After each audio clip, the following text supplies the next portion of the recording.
What about cases where the individual believes what they're saying, believes the lie? I Mm, mean, one that comes to mind. I don't know if you followed it, Chad and Lori Daybell here in the States. Lori Daybell on trial last year. Her husband about to be on trial as well. She's going to go back to trial in another state soon. But mhm. but she is one, where the parent or the kids, her kids were murdered. They were found in buckets, literally, in the backyard of Chad Daybell. And when it came to her trial, the defense didn't put really any defense on. But when it came to sentencing, she made a big statement. Uh, and I believe she believes it, where Mhm. she believes that those children, uh, that they're in heaven, that they're Oh, yeah. working new jobs there. It got really nuts. But this is someone who I don't think was just spewing a bunch of insanity for the sake of it.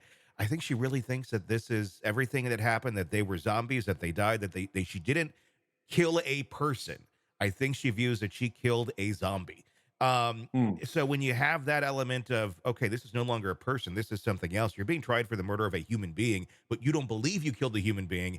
That's got to be a little tricky or a little more interesting if the individual is so psychopathic that they're able to believe their own insanity, their own, lies and delusions and deceptions that they've told themselves for whatever reason it may be. In this case, motivated particularly a lot by religion.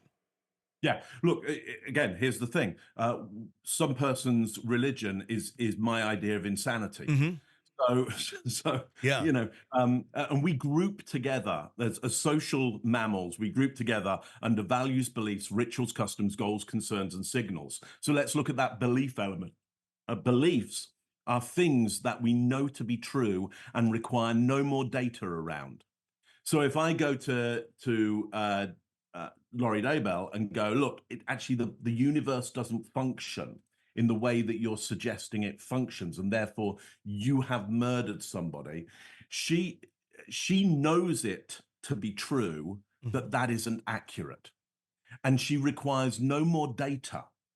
I couldn't give her any more data to tell her it's any more true, and I couldn't give her any data to tell her it's any more false. She's set in her ways. Hmm. So look, she has a belief structure that the society under which she's being tried by don't have that belief structure. She could probably find somewhere where they go, no, sounds very very fair. We absolutely think the same thing. Hmm. Um, Many of these groups who have these, for most other societies, extreme beliefs, Hmm. they'll often try and find a compound of some sort, somewhere where they're away from everybody else. They'll often have some ideas that they actually have some kind of sovereign governance over that piece of land, like they're not under the government of Hmm. everybody else.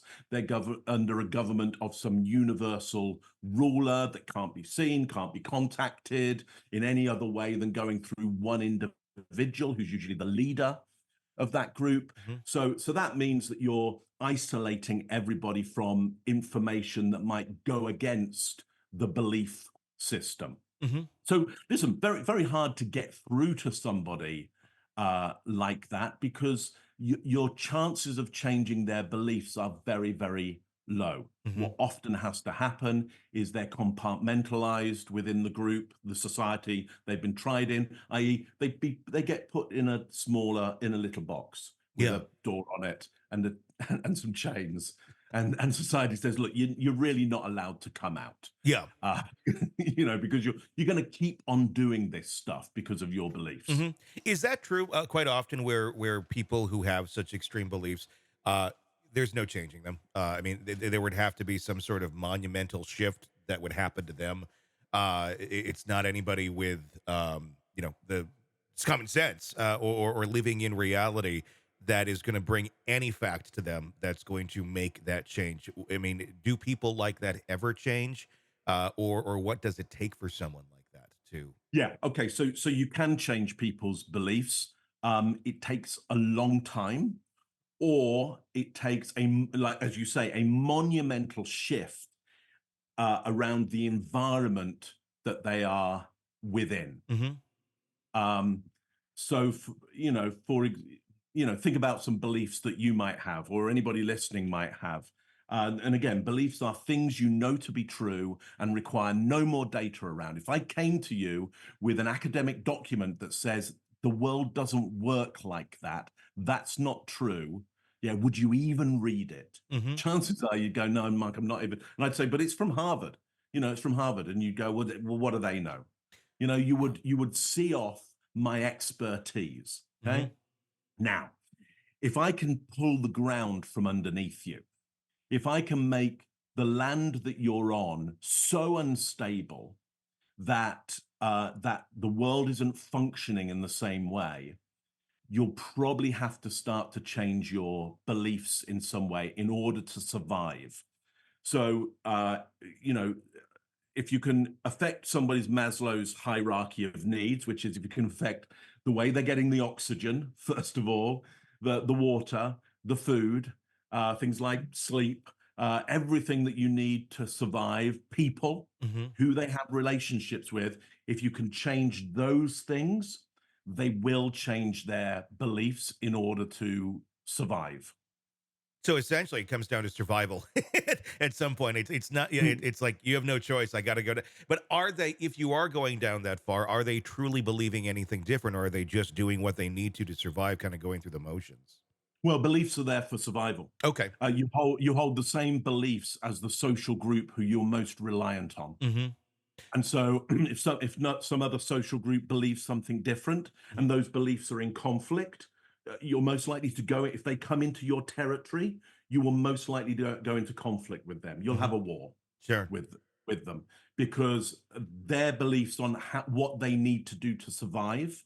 If your beliefs on what you need to do to survive, they conflict on the same territory for the same resources, you'll fight over those resources. Is that also why you have cases where, like a capital murder case or something of that nature, where death is involved? Literally, survival means you have to lie if you did it. Right. If and the means of survival is telling a bunch of lies to people.